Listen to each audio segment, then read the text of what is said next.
Hi guys, today I have a special guest with me, a talented writer from the United Kingdom who inspired me to start making videos. She's got brilliant ideas and a wonderful mindset. I want to welcome to this show Annika Spalding. Hi Annika, how are you? Hi, Kevin. I'm great, thank you. Thank you for having me on the show. No problem. It's a pleasure to host you today, and I believe we are going to learn a lot from you. Today's topic is writers and mental illness. Mental health is a serious and crucial topic which I believe should be tackled. But before we discuss today's topic, can you please introduce yourself to people out there who don't know you yet? Who is Okay. Annika Spalding? Yeah. So I'm Annika Spalding. I am an author, an award-winning author of 6 books. Oh, I'm a qualified and experienced writer. I wow. also blog. I have my own blog. You'll find out when you do write, you write in different styles everywhere. So I write differently for my books. I have a blog. I also have a really amazing social media following with online supporters, and I create lots of captions and content for them as well. Wow. And that's pretty much me in a nutshell. Wow. So when did you become a writer and what inspired you? I would say that I've always been a writer. I've always loved writing, but Wow. I became an author in 2013. So that's when when I finished writing and published my first book. Wow. Wow. Um, and in terms of what inspired me to write, I feel like I've just always been a deep thinker, a daydreamer, and have always had lots of ideas, but was never very good at talking to people Yeah. about those ideas. So I would always keep a journal. I like to write things down. I'm always writing things in notebooks, and I think it kind of translated that way because you write down your ideas and your thoughts, and then you explore this idea, and it becomes something. So I'm always interested in what would happen if I try this, and I suppose that's led me to where I am now. Wow. That's wonderful. I know you published a book recently, right? I saw it on Instagram. Can you tell us more about your new book? Yeah. So more recently, I wrote a memoir called She Who Writes, Wow. and what that book is really about is my journey in overcoming the various trauma in my life and getting to know myself on a deeper level. And so it covers issues such as domestic abuse, sexual violence, bereavement, and mental illness. And it's a very open and honest book written in a way that I would hope that if you're somebody who has been affected by any of the issues that I've just mentioned, that you feel like you're less alone in the world. Yeah. Because I'm very conscious that it can be so easy for me to come across like I've got everything together and I've never had a problem and I'm very well put together, but there's actually a story behind there. And me writing this, is really me documenting my healing journey, and it just feels so freeing to have put that into book form. Wow. I love the book cover. Did you make it yourself? I did. I designed this. I'm very proud of this. Nobody else did this. I didn't pay anyone else to do this. I did this. But Yeah. what I like about the book cover is in the background here, it's got some words, and it's a sentence is that goes like, speaking the truth has implications for everybody, but so does living a lie. And it's Wow. just that sentence over and over again. Wow. Wonderful. So where can we find your books? So this book is on Target, Barnes and Noble, and the Amazon websites. Amazon website. Wonderful. So let's talk about today's topic, mental illness and writers. According to Swedish researchers, writers are more prone to mental illness. Several famous writers, including J.K. Rowling, Virginia Woolf, Ernest Hemingway, had mental health problems in the past. And I know J.K. Rowling wrote Harry Potter when she was depressed. So what's your thought on this? Why do you think writers are more prone to mental illness? Well, I agree with the statement that a lot of writers do experience mental illness, but I don't think it's writing that causes that mental illness. I feel like who experience mental illness who also write, and I feel like it's a really great coping mechanism. I Yeah. feel like once we're writing and we're in that zone, we're forgetting about the world, we're forgetting about how we're feeling, we're just focusing on what we're creating. Yeah. I feel like writers as a group are quite observant of other people. We're always thinking about stories, and that can be stories that we tell ourselves about people, stories that we see happening around us, story ideas. And I feel like writing is a very natural way of us communicating that. And I don't know many writers that are very outgoing. I feel like we're naturally introverted. Yeah. But when we're writing and when we're reading, that Yeah. is when we come alive. And I think that makes sense. It's almost like a contrast. But yeah, I do agree that a lot of writers experience mental illness. I think Okay. that's a fair statement to make. Yeah. Yeah. So have you ever had mental health problems in the past? Yeah, I experience anxiety and depression, Wow. and I've experienced that for a lot of my life. And I would say I'm at a point now where I wouldn't say I'm completely better. I just feel like I'm managing it, because I do think that when you've experienced some mental illness for so long, it just becomes part of your makeup, not necessarily your identity, but it's just something that you understand. So you know, this is how I'm feeling right now, this must be returning, this is how I'll take care of myself. So that's kind of how I approach it now. Wow. So what caused your anxiety and depression, and how did you overcome it? So a lot of my anxiety and depression was caused by childhood trauma. Yeah. um, and also I grew up in domestic abuse, there was sexual abuse. And also, when I was 18, my mum died, and I don't think I was ever the same after that. And I feel like I wasn't ever the kind of child to open up. Yeah. I've never been that kind of person. And so I instead just held all these emotions and feelings inside for a long time, was very angry.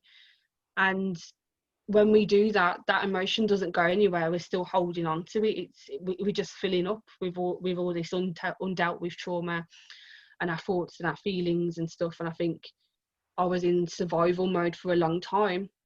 And then a couple of years ago, it just got too much. And I just felt like, okay, I'm actually quite ill now. This is not getting any better. This is getting worse.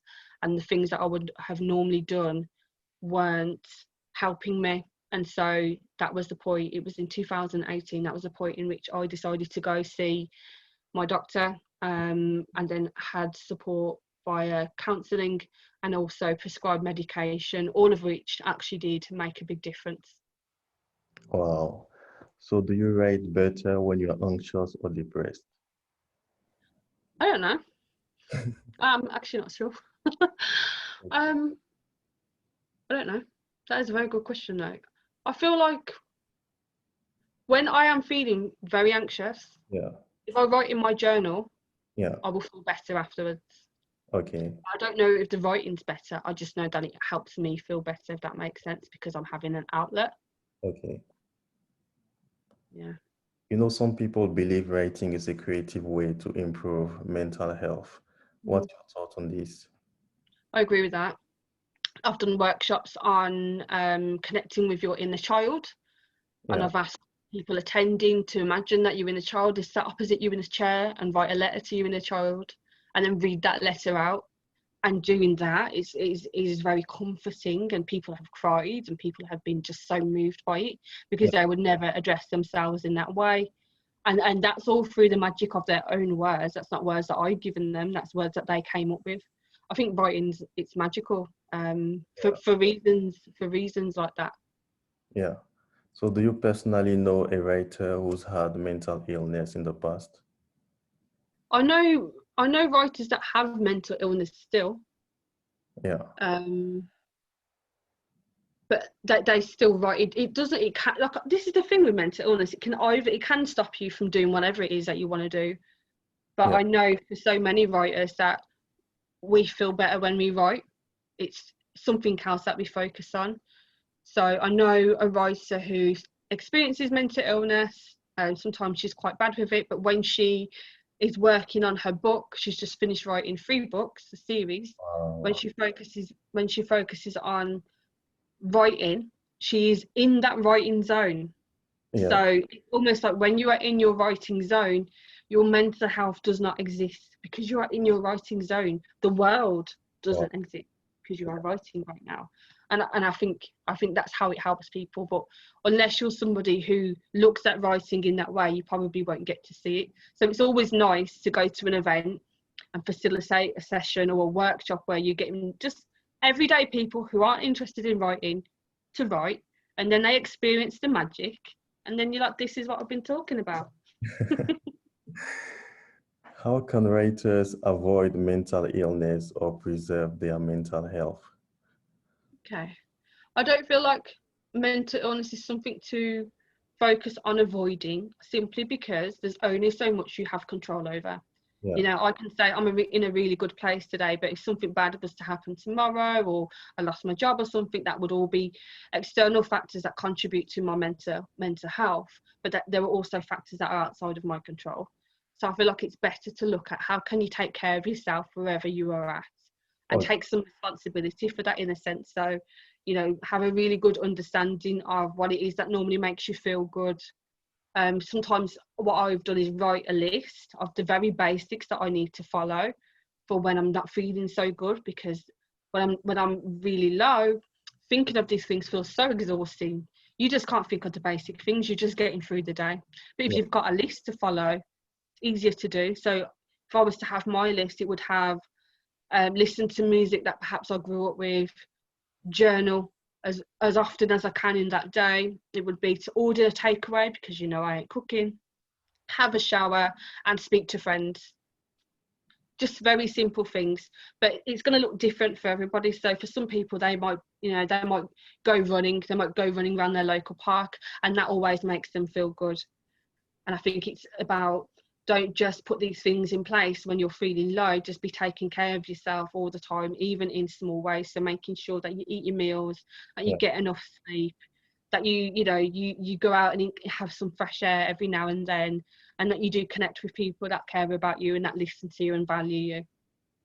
Okay.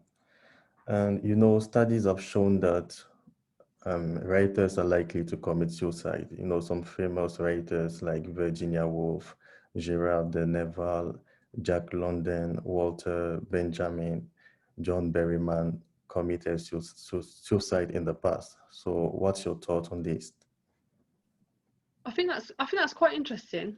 But I don't know enough about those writers to make a judgment on what perhaps contributed to their feelings that they didn't want to be part of this world. But perhaps perhaps what's so profound about their work is the work that they left behind. So maybe through their work we'll gain a really greater understanding of where their mindset was at, because if they experienced mental illness, and indeed they did, you know, they Yeah. ended up committing taking their own lives, then actually in their writing we will probably see what was on their mind. We will probably see what they were worrying about, what was happening in their lives. And this is very telling. But it also shows as well, you know, that even for those with a beautiful skill set, writing beautiful works, and a lot of writers became famous after they died, which is really terrible. Yeah, that's You really, know, fantastic writers that didn't live to see their greatest works be celebrated by the world. yeah. Um, but yeah, it is interesting. But I wouldn't say was the writing, but maybe the writing helped them stay here a little bit longer than they would have liked. Okay. So, what advice can you give to other writers who have mental health problems? I would say take very good care of yourself, and Yeah. take good care of yourself in a way that is not necessarily what I think or what Kevin thinks, but what feels good for you. So it's things like, if you feel like you've been feeling low for a while now and you've tried lots of different things and it's not helping, then go and see your doctor, or call a support worker if you've got one, book an appointment with a counsellor, speak to a friend. Okay, so if you know yourself better than I ever could, so if for a while now you haven't been feeling okay and the usual things you do aren't working, then it is okay to ask for help. And also take care of yourself in other ways. So just do, even if it's doing the basics and making sure that you have a shower and that you eat and that you go out for a walk, even if it's twice a week, you know, there are some amazing podcasts that you can listen to where they're telling stories. So your mind can be busy while you're walking around the park. And also just connect with people that you can talk to, you know, even just one friend, and just talk to them about how you're feeling. I suppose a lot of it is about being proactive, but think about how can you take care of you. It doesn't have to cost any money, it just costs time, and I think you're worth it. Yeah. So guys, don't worry. Being a writer doesn't mean you will have mental health problems, but you just have to preserve your mental health, as Annika said. Well, Annika, thank you for sharing your thought and experience on this topic. It was a pleasure to have you as my guest. Guys, don't forget to get a copy of a new book on Amazon and subscribe to my YouTube channel if you haven't done so already. You can also follow Annika Spalding on Instagram, Twitter, or Facebook. The links to her social media platforms are in the video description.